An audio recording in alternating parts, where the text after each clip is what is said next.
Di dalam Alkitab, saudaraku, kita membaca dalam beberapa minggu yang lalu mengenai hamba Tuhan Barnabas, saudaraku, yang dikirim ke Antioquia, saudara, dan dikatakan mengenai Barnabas adalah seorang baik, penuh dengan Roh Kudus dan penuh dengan iman, sehingga banyak orang, sebagian besar orang, jiwa-jiwa diselamatkan. Perbuatan baik selalu membawa jiwa-jiwa kepada keselamatan, saudara. Dan juga, saudaraku, minggu yang lalu kita melihat, saudaraku, bagaimana satu orang janda, saudaraku, yang kaya dengan perbuatan yang baik, yaitu Tabita. Selalu berbuat baik, suka berbuat baik, suka menolong orang. Dia mengasihi janda-janda yang lain. Dia berkorban, dia bekerja keras, saudaraku, supaya dia bisa memberi, saudaraku. Dia rupanya suka memberi, suka berkorban, saudaraku. Itu perbuatan yang baik. Dia suka berkorban, suka memberi. Dan pada suatu hari dia meninggal dunia, tetapi Tuhan menghidupkan dia kembali, saudaraku. Puji Tuhan, saudaraku. Dalam Matius 5:16 dikatakan, saudara, bahwasanya perbuatan baik kita itu mempermuliakan Tuhan. Tetapi sebelum kita sampai di situ, saya mau menerangkan kepada saudara bahwa sekedar perbuatan baik saja tidak membawa kita kepada keselamatan. Amin. Jangan pula nanti kita hanya mengandalkan perbuatan baik. Tidak, saudaraku. Bahkan sebelum selamat kita tidak sanggup berbuat baik, karena kebaikan adalah buah Roh Kudus. Tuhan Yesus berkata, hanya seorang yang baik, yaitu Allah, saudaraku. Begitu dalamnya arti kebaikan kepada Tuhan Yesus, saudaraku. Yang tidak bisa kita capai, saudaraku, hanya dengan, saudaraku, keadaan manusiawi kita, kesanggupan manusiawi kita saja, saudaraku. Kita perlu Roh Kudus memenuhkan kita, menguasai kita, dan kita bersandar kepada Roh Kudus, supaya Roh Kudus memberikan buah Roh, yaitu kebaikan di dalam hidup kita, saudaraku. Nah, dalam Matius 5:16 dikatakan, saudara, Matius 5:16, demikianlah hendaknya terangmu bercahaya di depan orang, supaya mereka melihat perbuatanmu yang baik dan memuliakan Bapamu yang di sorga. Terangmu bercahaya, terang anak-anak Tuhan, saudara. Kita ini, saudaraku, terang Tuhan. Ya, semalam, saudaraku, Tuhan memberikan pengertian bahwasanya kelompok sel itu harus seperti mercusuar yang memancarkan terang. Terang itu ialah kasih. Kapan dalam satu kelompok sel tidak ada kasih, saudaraku?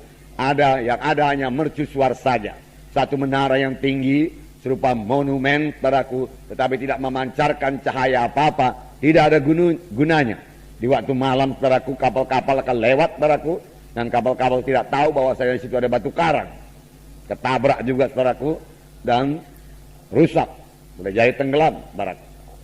Tetapi satu kelompok sel, saudaraku, yang memiliki kasih, saudaraku, adalah seperti mercusuar yang memancarkan cahaya itu, saudaraku, sehingga kapal-kapal yang lewat pada malam hari bisa selamat. Nah, di sini dikatakan biarlah terangmu bercahaya. Kemudian dikatakan lagi, supaya mereka melihat perbuatanmu yang baik, perbuatan yang baik, perbuatan yang baik, dan memuliakan Bapamu yang di sorga. Haleluya. Nah, saudaraku yang kasih dalam nama Yesus, dalam Ibrani 10 ayat 24, kita harus saling mendorong, saling menguatkan untuk berbuat perbuatan baik. Amin, saudara. Perbuatan baik. Amin, saudara. Haleluya. Semua kita mau melaksanakan perbuatan baik. Haleluya. Sebab dengan demikian nama Tuhan kita dipermuliakan, nama Yesus dipermuliakan, saudaraku. Mata dunia memandang kepada kita, dan kalau dia lihat kita ini orang baik, saudaraku, berbuat perbuatan yang baik, saudaraku, dia tahu kita orang Kristen, lalu nama Tuhan dipermuliakan. Amin. Haleluya. Nah, dalam Ibrani 10 ayat 24, dan marilah kita saling memperhatikan, supaya kita saling mendorong dalam kasih dan dalam pekerjaan baik. Ya, saling memperhatikan. Ya, anak-anak Tuhan juga harus memperhatikan anak Tuhan yang lain. Tidak memperhatikan dirinya sendiri saja. Dalam kelompok sel kita memperhatikan jiwa-jiwa dalam kelompok sel kita. Jiwa-jiwa mana yang tidak datang. Pada kaum bapa harus tahu Kaum bapak mana yang tidak datang dalam kelompok selnya? Kaum ibu juga demikian.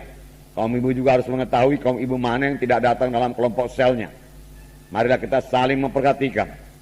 Dikatakan di sini. Dan kemudian saling mendorong dalam kasih. Saling mendorong dalam kasih. Dan saling mendorong dalam perbuatan yang baik. Dalam pekerjaan yang baik. Saling mendorong. Atau boleh juga dikatakan bekerja sama. Dalam melakukan pekerjaan yang baik. Amin, saudara. Ya. Maukah saudara mengerjakan pekerjaan yang baik? Haleluya. Sudah 2 kali saya tanya. Haleluya. Semua mau, saudaraku? Haleluya. Nah, saudaraku, banyak macamnya perbuatan yang baik. Dalam Matius 25 bisa kita jabarkan itu, saudara. Pada waktu aku lapar, engkau memberi aku makan. Pada waktu engkau haus, engkau memberi aku minum. Pada waktu aku dalam penjara, engkau mengunjungi aku. Pada waktu aku sakit, engkau mengunjungi aku. Ya. Pada waktu aku telanjang, engkau berikan aku pakaian. Nah, itu macam-macamnya. Amin, saudara. Berbuat baik. Berbuat baik. Tapi saudaraku, kita sebagai orang-orang rohani, saudaraku, terutama kita berbuat baik dalam hal rohani. Itu prioritas yang pertama. Saudara, tolong orang dalam perkara badani, saudaraku, tetapi saudara tidak menolong dalam perkara rohani, hasilnya tidak seberapa. Kalau misalnya disuruh pilih, saudara bisa menolong dia dalam bidang rohani dan membawa dia kepada keselamatan, saudara, ataukah saudara menolong dia hanya dalam bidang badani materi saja, saudara, kita harus memilih menolong dia dalam bidang rohani, terlebih memimpin dia sampai kepada keselamatan, meneguhkan imannya, membawa dia kepada kebaktian minggu, membawa dia kepada kebaktian kelompok sel. Amin, saudara. Haleluya. Ya, saya yakin itu perbuatan baik. Membawa orang ke gereja itu perbuatan baik. Membawa orang kepada keselamatan itu perbuatan baik.